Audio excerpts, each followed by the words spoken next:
आइए देखते हैं, मजा आएगा। सुना है भाई एमपी में पलक झपकते ही गाड़ी चोरी हो जाता है। हाँ भाई बिल्कुल हो जाता है।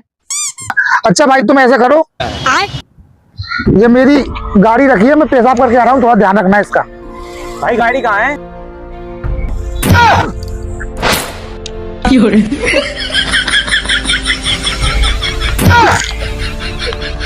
साला ये भी गायब होगा। अब भाई मैं घर के ले जाऊंगा। राजेश भाई क्या हुआ? अरे कुछ नहीं साला यार, मेरी गाड़ी चोरी हो गया, अब मैं घर कैसे जाऊंगा? अभी मजा आएगा ना भिड़ो। अरे भाई टेंशन क्यों ले रहा है, अपनी गाड़ी है ना। साला कहाँ है तेरी गाड़ी? ये रही ना भाई। कहाँ है? साला मेरी गाड़ी चोरी हो गई।